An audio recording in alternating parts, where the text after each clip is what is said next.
Bienvenido nuevamente a este su programa de Guerrero Abogados. Hoy me encuentro con la doctora Stephanie Botero y vamos a hablar de un tema que ustedes, los televidentes, han solicitado que hablemos. La ley 1306 del año 2009, lo concerniente a las interdicciones de aquellas personas que tienen un cierto grado de discapacidad mental. Doctora Stephanie, muy buenos días. Me alegra nuevamente tenerla en este programa y entremos en materia. ¿En qué consiste esta ley 1306 del año 2009? Buenas, muchísimas gracias por la invitación. Es un placer estar acá con ustedes y compartiendo todos estos temas que son de interés. En este caso, la ley 1306 del 2009, que trata sobre el régimen de personas con discapacidad mental y el régimen de guardas.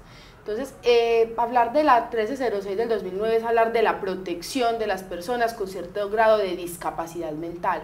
¿Por qué hablamos de protección? Su artículo segundo habla de que estas personas se deben de proteger por el tema de que tienen una discapacidad mental relativa o absoluta que hace que deban ser protegidas por el Estado, ya que sus derechos pueden ser vulnerados por la discapacidad que tienen. Entonces, por eso hablamos de protección.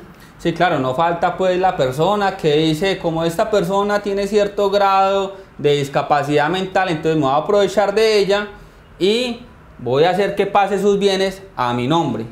Para que exista, digamos, esa nulidad absoluta, pues es necesario, en la aceleración de contratos, es necesario que se declare entonces interdicta. ¿Por qué? Porque esta persona, ante los ojos de la ley colombiana, se presume plenamente capaz. Hablemos, doctora, ¿en qué consiste este trámite legal? ¿Contratan a la oficina o nos llaman? ¿Y en qué consistiría, digamos, esta demanda y qué anexos o qué requisitos indiscutiblemente son necesarios para poder presentar esta solicitud ante un juez de la República? Bueno, como lo decías anteriormente, y es bueno precisarle a los televidentes el tema de que para la ley colombiana y nuestro Código Civil, todas las personas se presumen capaces.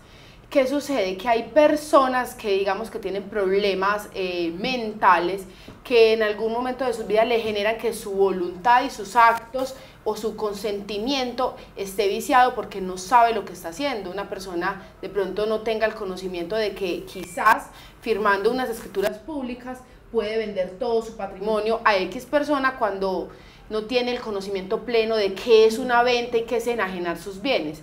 Pero como se presume capaz, esa persona puede al final terminar en bancarrota, por así decirlo, y haber vendido todo lo que tenía. Por lo que, ¿qué prevé la norma? Que los familiares de esa persona que tiene cierto grado de discapacidad mental debe de declarar la interdicción o solicitarle a un juez de familia que se le declare a esa persona que no es capaz, que se le nombre un representante legal.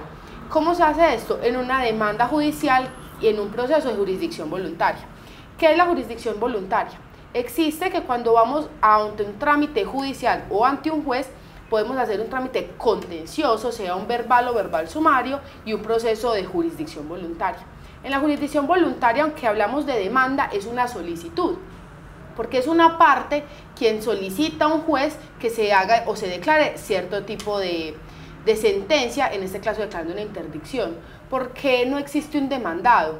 Porque lo que estamos haciendo es una solicitud para que hagamos un tratamiento a esa persona y busquemos una solución jurídica para aquella persona que no es capaz propiamente de solucionar todos sus trámites jurídicos, por lo que se necesita que se le declare un guardador o curador. Ya si estuviéramos hablando de un proceso de contencioso, verbal o verbal sumario, dependiendo del tipo de proceso, ahí sí hay un demandante o demandado, como en todos los otros procesos que hemos venido hablando acá en Guerrero Abogados.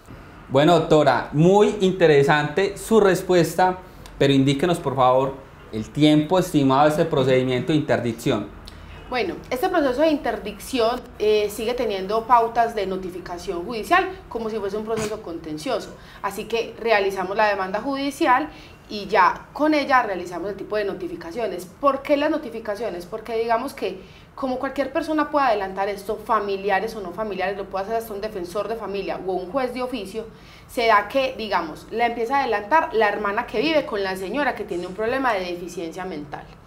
La hermana es la que convive con ella, pero esta señora, que llamaremos María, tiene otros 5 hermanos.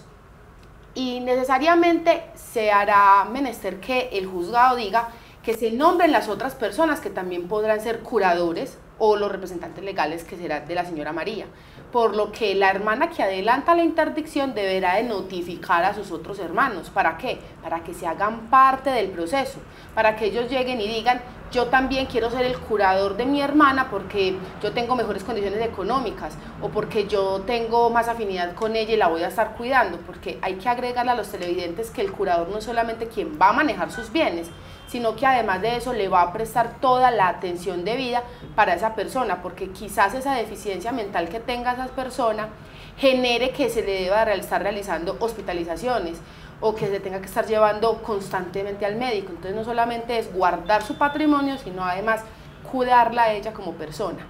Entonces mientras hacemos el trámite de las notificaciones se nos puede ir un tiempo de aproximadamente 2 a 3 meses más. Es importante también agregar que a esa solicitud de demanda se le debe aportar un concepto médico.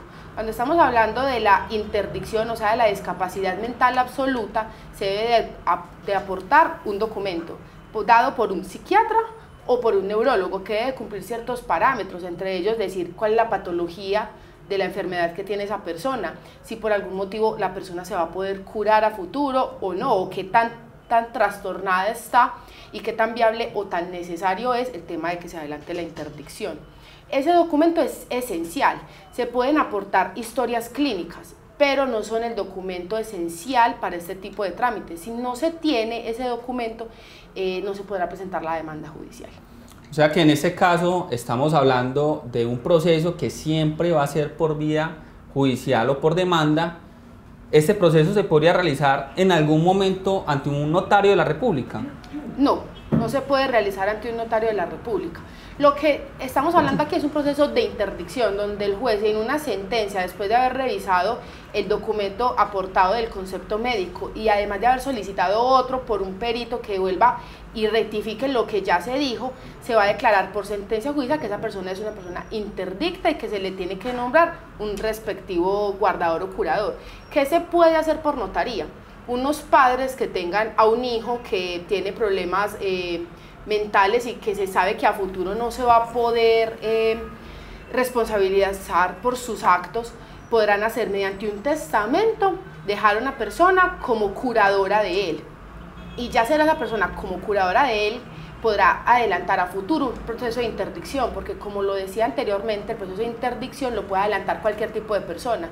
No necesariamente tienen que ser parientes consanguíneos, sino que lo puede hacer, por ejemplo, el director de un hospital donde esa persona se encuentra internada, o el defensor de familia, o un juez de familia si lo desea en el caso. Claro que sí. Hablemos un poco, doctora, de qué documentación es necesaria que esa persona que quiere iniciar el trámite o la solicitud ante el juez debe aportar para poder hacer este tipo de demandas.